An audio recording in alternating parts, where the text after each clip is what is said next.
Welcome to our channel inFUNmation. In our last video we have seen about a few basic programs and how to use print and println methods. Today we are going to learn about data types and variables. Before that, if you are new here, please subscribe to the channel, follow us on Instagram, and give upvotes to the video so that YouTube will know this is a good content.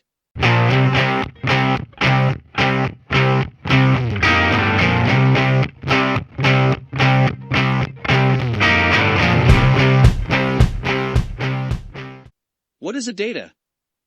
It is a set of information. It could be your name, age, address, contact, these all comes under data. And we use data types to represent them.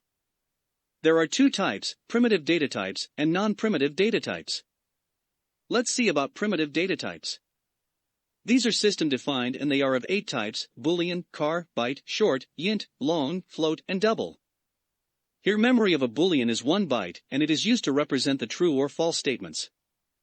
For example, Mark is a boy, true or false. Or he is an old man, true or false. For such type of statements we use Boolean. Next one is char, its memory size is 2 bytes. Char is used to represent a single character. For example, your grade or the initial of your name. These primitive data types are further classified into 2 types based on usage, that is, for numeric and decimals. Let's see about the data types used to represent numeric. The first one is byte. Memory size of a byte is 1 byte. It is used to represent the numbers between -128 to 127. In few generic interviews, they may ask basic questions like, how to calculate the ranges of data types. So, I will show you how to calculate and what's the formula. We all know that 1 byte is equals to 8 bits, the formula to calculate the minimum value is -2 to the power of number of bits, -1. Now substitute the value of 8 in place of bits and do the math. We will get -2 to the power of 7, and that gives the final result -128. In the same way calculate the maximum value. The formula is 2 to the power of memory in bits -1 and whole -1. It gives us the final result 127. Best example for byte representation is age, marks. Next one is short. Memory size of short is 2 bytes. It is used to represent the numbers between -32,768 to 32,767. We use the formula same as the one we used for byte, because it is a standard formula. We just have to change the memory size according to the data types. Substitute the memory size and we get minimum value as -32,768 and maximum value as 32,767. Best example for short representation is year and total marks. Next is int. Memory size of int is 4 bytes. It is used to represent the numbers between -214748364 to 214748367. Let's drop the memory size in formula and see the minimum and maximum values. Best example for int representation is round off a salary and academic fees.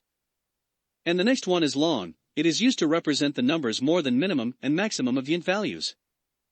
Why I didn't mention here the exact minimum and maximum values of long is because, when we calculate we get the result in exponents. So that's why we say greater than the range of int. The best example for long representation is account number and contact number. Now let's see about the data types that are used to represent decimals. Float. Memory size of float is 4 bytes. We use float when the decimal number has less than or equal to 6 digits after decimal point. Example, height and weight. Next data types is double. Memory size of it is 8 bytes.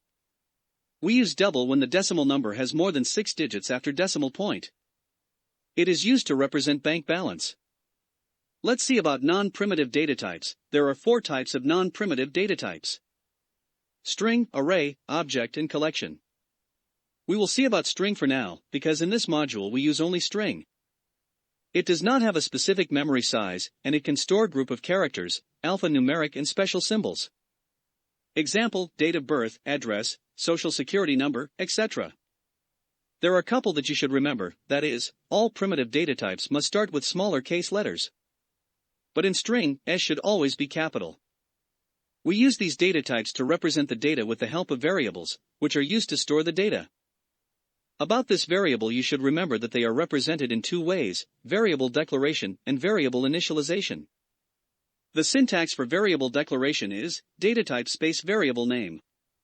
Let's see about this variable declaration more. Whenever we declare a variable, memory block will be reserved. And the variable name should be a combination of capital A to capital Z, small a to small z, 0 to 9 numbers, $ or underscore. But generally we use small letters to represent a variable name. You could see an example over here.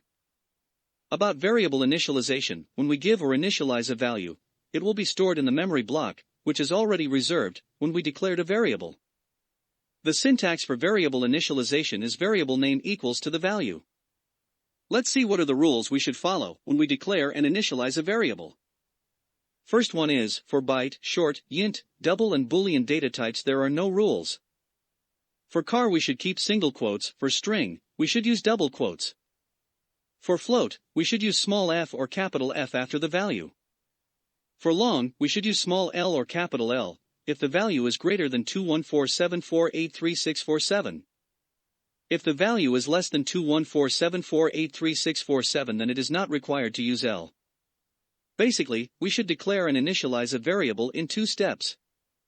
But we can declare and initialize them in a single line.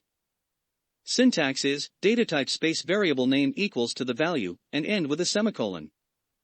That's all for today guys, hope you understood today's concepts. In our next video let's see about few basic programs on data types and variables.